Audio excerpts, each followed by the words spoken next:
दुनिया के सामने गिड़गिड़ाया पाकिस्तान का औरंगजेब। पाकिस्तान के लोगों ने किया गृह युद्ध का ऐलान। पाकिस्तान का औरंगजेब गिड़गिड़ा रहा है। पाकिस्तान का औरंगजेब भीख मांग रहा है, जिसके बाद पाकिस्तान के औरंगजेब की कब्र खुद पाकिस्तान की जनता खोदने को तैयार हो गई है। और बस कुछ चंद घंटे ही बचे हैं, जिसके बाद पाकिस्तान में गृह युद्ध की तस्वीर भी आपके सामने आ जाएगी। नमस्कार, कैपिटल टीवी देख रहे हैं आप, मैं हूं आपके साथ हर्ष भारद्वाज। पाकिस्तान का कितना बुरा हाल है ये किसी से छुपा नहीं है।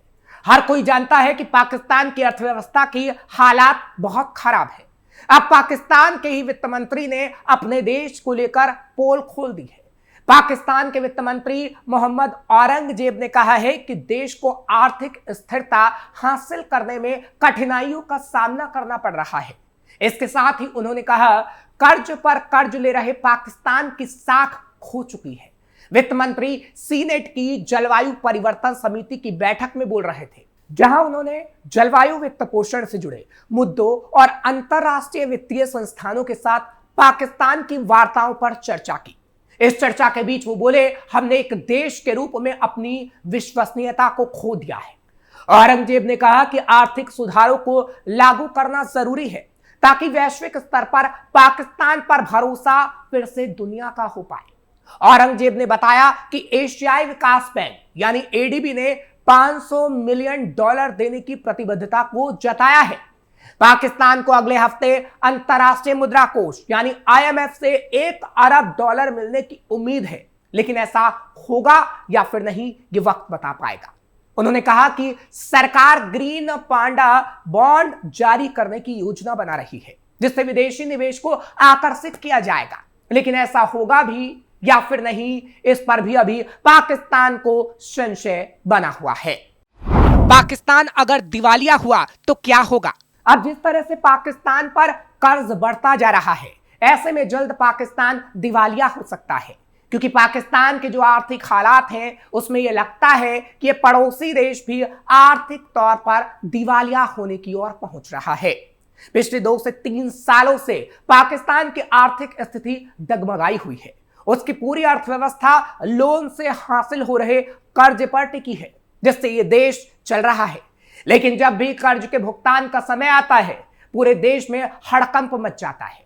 पाकिस्तान के हुक्मरान तुरंत सऊदी अरब से लेकर चीन तक सहायता मांगने चले जाते हैं। आर्थिक मदद मिल भी जाती है, लेकिन इस कर्ज का भी तो भुगतान उन्हें करना ही होगा। हाल ही में कई ऐसे घटनाक्रम हुए जो पाकिस्तान की दयनीय आर्थिक हालात को बताने के लिए काफी है। सवाल उठता है कि जब कोई भी देश दिवालिया हो जाता है तो उसका क्या होता है, उसे किन हाल से गुजरना होता है, और पाकिस्तान अगर दिवालिया हुआ तो क्या होगा, क्योंकि पाकिस्तान के वित्त मंत्री औरंगजेब ये बता चुके हैं कि पाकिस्तान की हालात अब ठीक नहीं और पाकिस्तान जल्द ही दिवालिया होने वाला है। सवाल तो ये भी है कि अगर पाकिस्तान कर्ज की अगली किस्त की अदायगी नहीं कर पाया तो क्या होगा, क्योंकि पाकिस्तान इस समय सच में मुश्किल में है। पाकिस्तान को मदद के तौर पर कुछ देशों और एजेंसियों ने करीब 08.7 अरब डॉलर की मदद देने का वादा किया है। यह मदद कर्ज के तौर पर भी होगी और आसान कर्ज के तौर पर भी। कुछ हिस्सा मदद के रूप में भी हो सकता है, लेकिन इसका मिलना अभी तक तय नहीं है।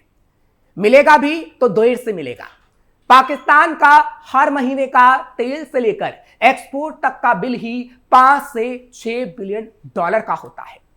अगर पाकिस्तान कर्ज की अदायगी नहीं कर पाया तो उसके सामने खुद को दिवालिया घोषित करने की स्थिति आ जाएगी। वहीं एक और पाकिस्तान के सामने कर्ज की मोटी अदायगी की किस्त है, तो दूसरी ओर लगातार हर महीने जाने वाला खर्चों का बिल। अगर खर्चे का बिल रुका तो क्या होगा, यह भी एक बड़ा सवाल है। सामानों की सप्लाई होगी बुरी तरह प्रभावित। दरअसल बाहर से पाकिस्तान जो तेल और सामान खरीदता है वो आना बंद हो जाएगा, जिससे उसका जनजीवन अस्त व्यस्त हो जाएगा। हर जगह इसका असर पड़ेगा, उत्पादन रुक जाएगा, सामानों की सप्लाई बुरी तरह प्रभावित होगी, बिजली जनरेशन पर असर होगा, अस्पतालों से लेकर आवागमन के कामों के रुकने की स्थिति आ जाएगी। लोगों को पेट्रोल या डीजल मिलना तक बंद हो जाएगा, जैसा हम कुछ महीने पहले श्रीलंका में देख चुके हैं। श्रीलंका को इन्हीं हालातों के बीच खुद को दिवालिया घोषित करना पड़ा था। यह घोषणा करनी पड़ी थी कि उसकी वित्तीय हालात ऐसी नहीं कि वो कर्ज की अदायगी कर पाए। इसे किसी देश का वित्तीय तौर पर डिफॉल्टर होना कहा जाता है। किसी देश का डिफॉल्टर होना क्या होता है, इससे क्या असर पड़ता है? किसी भी देश के लिए डिफॉल्टर होना सामान्य बात है। ऐसी स्थिति सभी देशों के सामने कभी ना कभी आ सकती है। कई देश दिवालिया हो चुके होते हैं और उन्हें पता भी नहीं होता। ज्यादातर देश कम से कम 1 या 2 बार दिवालिया हो चुके हैं। ऐसा इसलिए है कि कर्जदाता उस देश से कारोबार बंद नहीं करता। जिस देश पर कर्ज बढ़ता जाता है वो किसी व्यक्ति की तरह कारोबार बंद नहीं कर देता है। वह कुछ ना कुछ भुगतान कर कारोबार को जारी रखता है।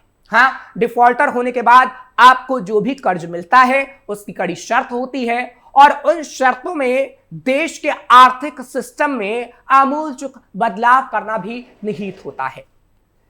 लैटिन अमेरिकी देश अर्जेंटीना साल 2000 से 2020 के बीच 2 बार डिफॉल्टर हो चुका है।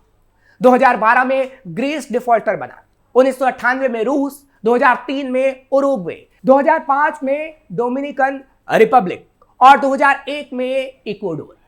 क्योंकि जब किसी देश के पास कर्ज अदायगी या आयात बिल चुकाने का कोई पैसा नहीं होता और कोई रास्ता भी नहीं बचता तो उसे अपने आप को डिफॉल्टर घोषित करना पड़ता है। क्या डिफॉल्टर घोषित होने पर देश की साख पर कोई असर होता है? अब सवाल यह है कि क्या डिफॉल्टर घोषित होने पर देश की साख पर कोई असर होता है और पाकिस्तान के साथ भी ऐसा ही होगा? तो इस सवाल का जवाब हाँ में है। आज भी निवेशक अर्जेंटीना और ग्रीस जाने से हिचकते हैं। फिलहाल यही स्थिति श्रीलंका की है। दिवालिया होने पर देश के साथ सबसे बड़ा नुकसान यह होता है कि बाजार में उसकी साख खत्म हो जाती है। उसके देश में विकास के नाम पर कोई भी देश पैसा लगाने से डरता है। यहां तक कि इंटरनेशनल बैंक भी उधार देने से पहले कई तरह की छानबीन करते हैं। पैसे लौटाने की मियाद भी घट जाती है क्योंकि डर रहता है कि एक बार कंगाली में पहुंच चुका देश कहीं फिर से पैसे खत्म ना कर दे। अगर पाकिस्तान ने खुद को दिवालिया घोषित किया तो क्या होगा? लोगों का जीवन यकीनन मुश्किल हो जाएगा। कम से कम 2 से 3 सालों तक लोगों पर कई तरह के आर्थिक बोझ पड़ जाएंगे। महंगाई तो अपनी जगह है, साथ में सब्सिडी खत्म होगी, बिजली, गैस, तेल के बिल बढ़ जाएंगे, सरकार के कल्याणकारी कामों में कटौती होगी। कुल मिलाकर जनता का जीवन कठिन होगा और तो और पाकिस्तान में गृह युद्ध भी छिड़ सकता है क्योंकि सेना के बजट में अगर कटौती होगी तो रक्षा बजट कम होने से हथियारों की खरीद पर असर पड़ेगा। कोई भी देश कर्ज पर पाकिस्तान को बड़े पैमाने पर शायद ही हथियार दे। अब सवाल यह है कि पाकिस्तान में कुछ लोग ये क्यों कह रहे हैं कि देश की बिगड़ती आर्थिक हालात एक तरह से देश को सुधारने के लिए ठीक हो सकता है। इसका जवाब भी हम आपको देते हैं। दरअसल जब कोई देश डिफॉल्टर होता है या आर्थिक तौर पर बदतर स्थिति में आ जाता है तो उसको अपने आर्थिक सिस्टम को पूरी तरह ओवरहॉल करने या सफाई करने का एक मौका मिलता है। वो नए तरीके से आर्थिक नीतियां बनाकर सुधारों को लागू कर सकता है।